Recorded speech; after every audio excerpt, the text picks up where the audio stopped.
Bine v-am găsit, dragii mei din Zodia Scorpion, oriunde v-ați afla. Bine ați venit tuturor pe canalul meu, Tarot Flori de Loto, numele meu este Nina, pentru cei care nu mă cunosc. Și ca de obicei mă bucur să vă am alături la fiecare lectură. Azi voi face, așa cum am obișnuit, o lectură temporală fără limită de timp, o lectură pe care voi să o puteți urmări oricând doriți sau atunci când apare în viața voastră. Desigur, dragii mei, un lucru important de care vă rog din suflet să țineți cont, și anume faptul că este totuși o lectură generală și că voi sunteți cei care vă construiți propriul viitor, așa că vă rog să luați decât acele mesaje care rezonează cu voi, iar restul lăsați-le să zboare în univers, pentru că sigur sunt pentru alte energii, pentru alte persoane care, într-o mai mică sau mai mare măsură, au o legătură cu Zodia Scorpion. Înainte de a începe, așa cum am făcut și la celelalte zodii, trebuie să fac un anunț important, și anume faptul că se pare că a mai apărut încă un canal, cel puțin unul, atât am reușit eu sau așa am fost avertizată decât de unul singur, un canal care are aceeași denumire ca și canalul meu. Vă rog din suflet, nu răspundeți la niciun fel de tentație, de propuneri, nu sunt eu. Canalul meu este acesta, este canalul meu oficial, se vede poza mea de profil, plus că la fiecare lectură, la fiecare videoclip pe care eu îl public, atât în etichetele pe care voi le vedeți, atât pe telefoane, tablete și așa mai departe, pe tot parcursul videoclipului, undeva în partea dreaptă apare sigla canalului, așa că vă rog din suflet, nu cădeți în capcană, dacă vi se cer bani sau dacă vi se cer tot felul de lucruri, nu sunt eu. Da? Asta este singurul meu canal de YouTube unde mă puteți găsi, unde eu comunic cu voi. Bun. Lămurit acest aspect, haideți să vedem toți cei care aveți Soare, Lună, Venus, Ascendentul sau oricare alt aspect astral care este important pentru voi din harta voastră natală, din harta voastră astrală, atunci această lectură este de asemenea și pentru voi. Și haideți să vedem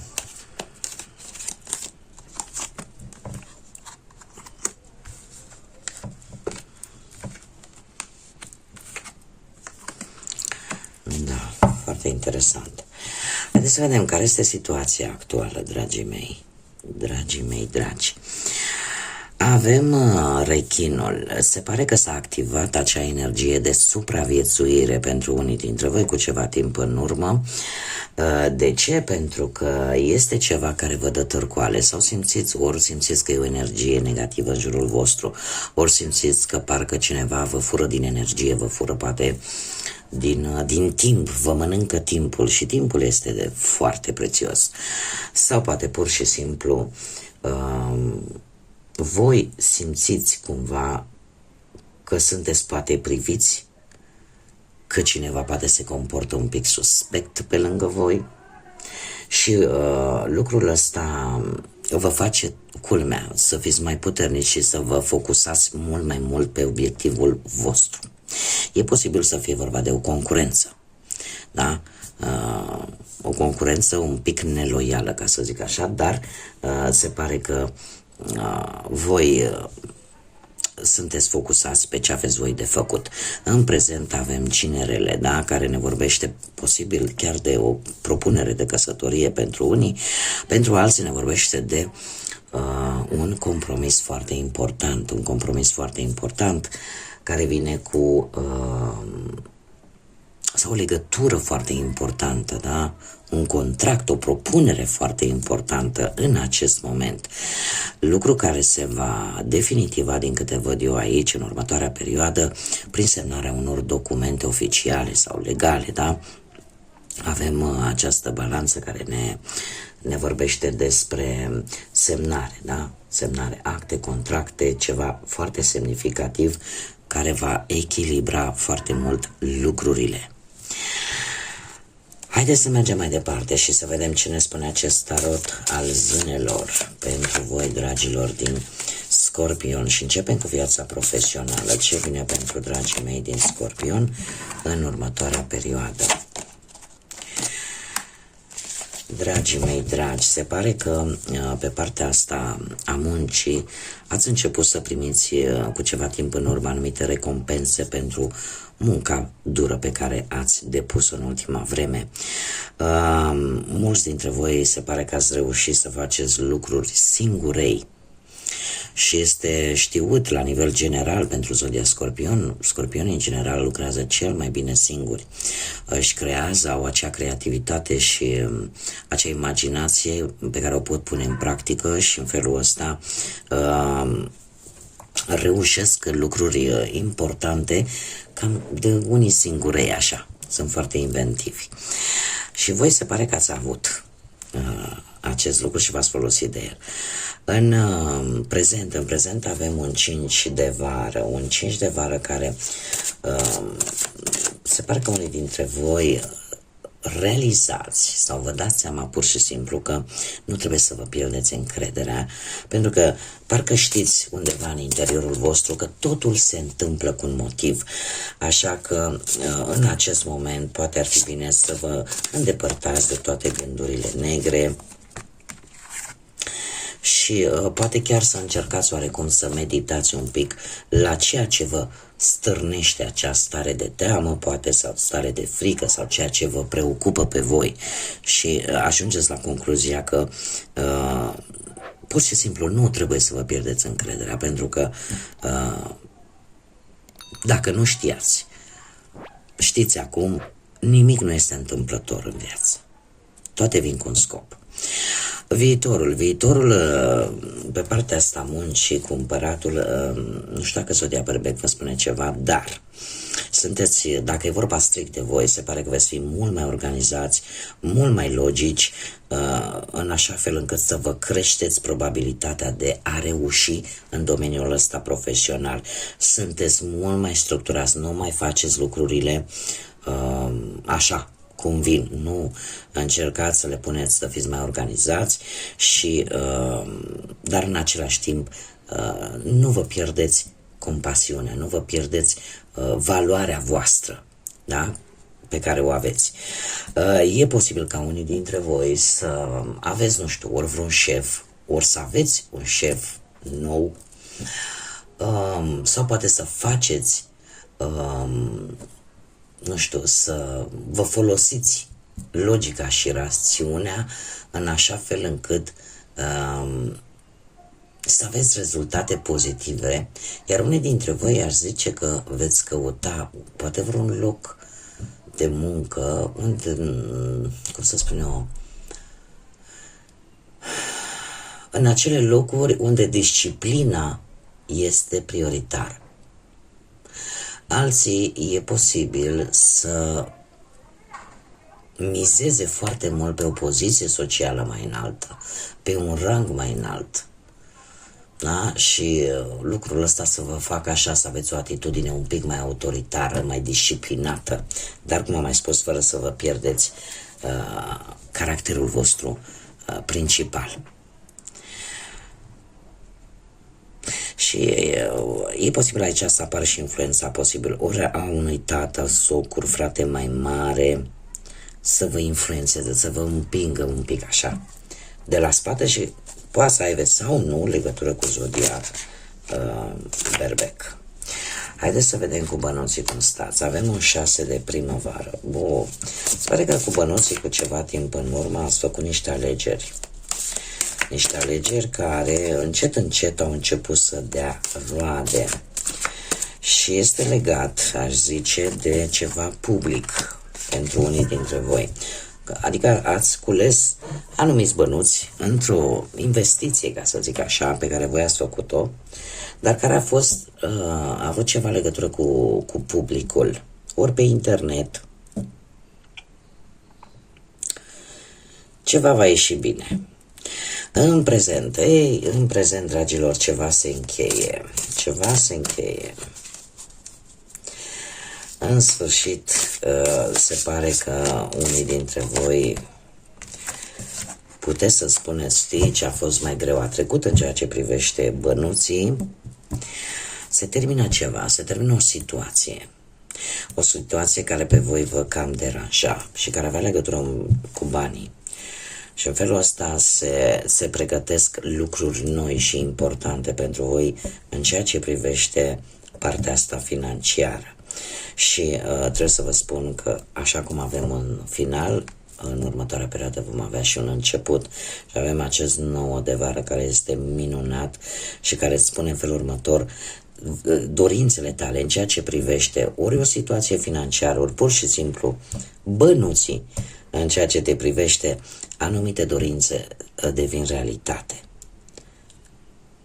E o perioadă magică, spune, din punctul ăsta de vedere. E ca și cum nu-ți vine să crezi, dar ceva relaționat cu banii se va împlini și vei avea motive de bucurie, dragilor.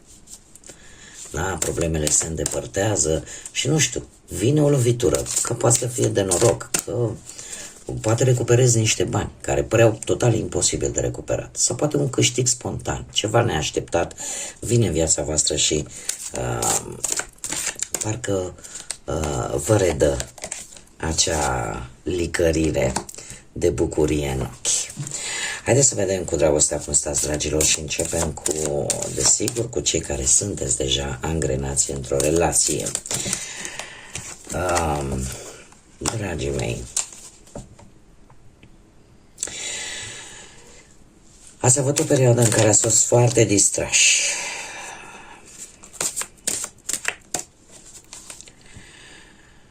Unii dintre voi ați crezut că dacă aveți pe cineva lângă voi, deja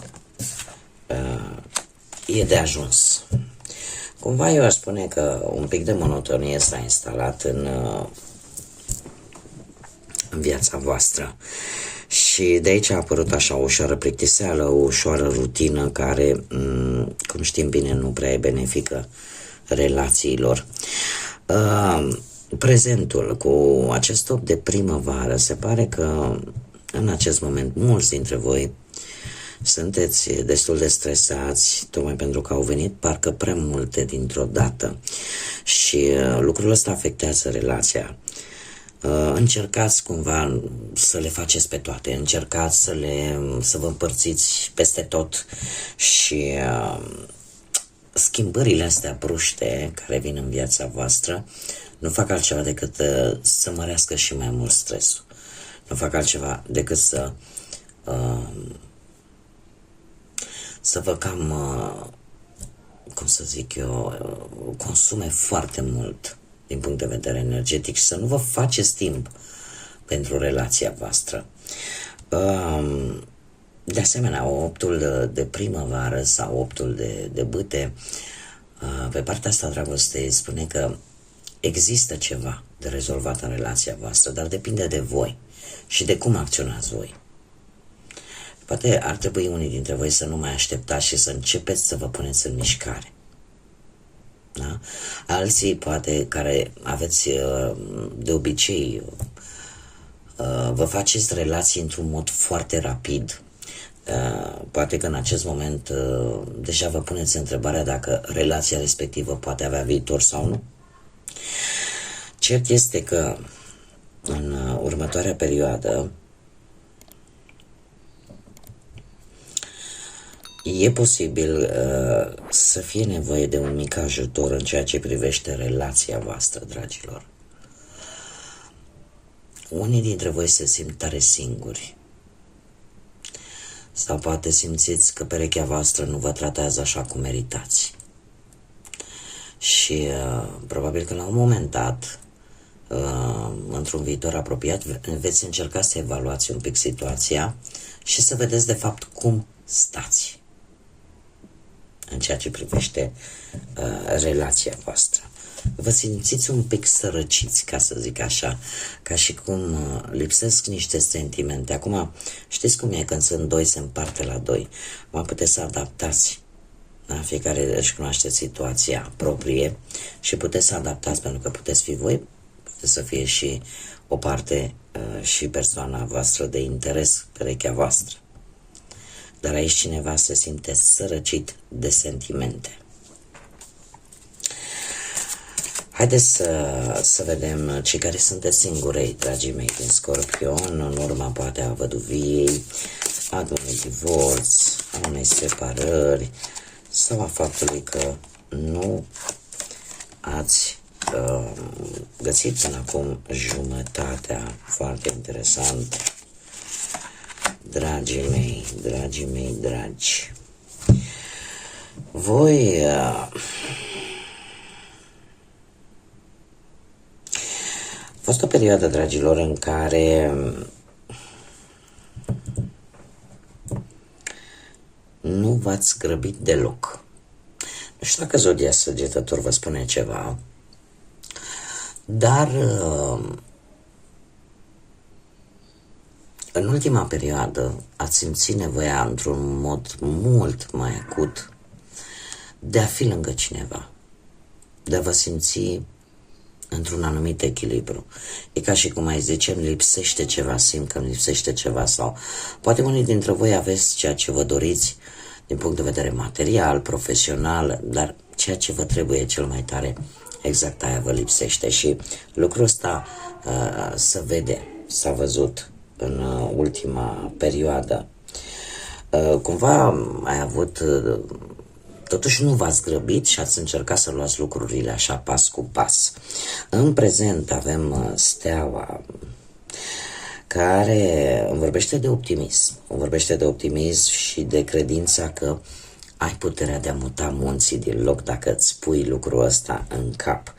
Se pare că vin lucruri frumoase sau chiar au venit, au sosit în viața voastră niște evenimente foarte fericite, a spune, care cumva te-au mai îmbunat, te-au mai vindecat, da? Sau cumva te-au făcut să treci altfel peste momentele astea dificile în care simți că parcă îți lipsește cineva sau ceva. Viitorul apropiat, dragilor, cu această prințesă de primăvară vorbește de foarte mult optimism și foarte mult entuziasm în ceea ce privește viața sentimentală pentru voi. Se pare că este momentul propice ca în final să-ți realizezi aceste vise pe care le-ai avut. Nu știu, îți vei deschide orizontul. Nu știu dacă asta va fi, nu știu, poate călătorind sau poate circulând în locuri în care n-ai mai fost până acum, dar cu această prințesă de primăvară este cineva tânăr. Este cineva tânăr care, ca să zic așa, are o fire destul de aventuroasă, are foarte multă energie și care pur și simplu te va atrage. Și te va atrage atitudinea ei, nu neapărat fizicul acestei persoane, ci pur și simplu felul său de a se comporta, de a vorbi, de a emana acea energie. E posibil să aibă legătură cu zodiile de foc, berbec, leu sau săgetător. Acum, și asta poate să fie undeva, poate chiar într-o călătorie. Haideți să vedem un mesaj general pentru voi, dragilor, din Scorpion. Ce vine pentru voi? Vine magie. O magie. Dragilor, se pare că ar trebui să alegeți adevărul, pentru că voi puteți. Puteți să căutați în interiorul vostru, în acea înțelepciune interioară. Puteți să vedeți dincolo de orice decepție, așa că lasă să treacă ce e de trecut și tu începi să îți formezi o viziune către o viață mai bună. Încearcă să renaști, încearcă să... Așa cum răsare soarele, așa trebuie să o faci și tu, pentru că poți. Se pare că atât magia cât și înțelepciunea sunt drepturile tale din naștere. Se spune despre Scorpioni că este una din zodiile cele mai puternice, dar în același timp cele mai rezervate, cele mai misterioase, cele mai fascinante, care au o încântare aproape mistică și magnetică în același timp. Așa că întotdeauna va căuta adevărul și îl va scoate la lumină, nu te vei dezice de acest lucru și câteodată nu își arată adevăratele intenții. Și poate asta aduce un pic de magie, da? Nu se știe niciodată ce se ascunde dincolo de o anumită înfățișare. Dar ideea care este mesajul în sine vine cu această idee de a nu renunța la adevăr, întotdeauna să alegeți adevărul. Bun, dragilor, atât am avut pentru voi. Eu vă mulțumesc pentru atenție și, desigur, ca de fiecare dată vă mulțumesc din suflet pentru like-uri, pentru distribuiri, pentru faptul că v-ați abonat, pentru comentarii. Ca de obicei sunteți minunați toți cei care o fac. Îndemn, desigur, pe toți ceilalți care încă nu s-au abonat să o facă, să ne întâlnim aici cu toții. Mare atenție la cei care vă pot înșela încrederea, da, cu alte canale unde eu nu sunt. Și nu rămâne decât să vă doresc ca următoarea perioadă să vă aducă gânduri bune, energii pozitive și multă lumină atât în suflete cât și în gânduri. Așa că până data viitoare când ne vom reîntâlni, ca de obicei, să fiți iubiți, dragilor.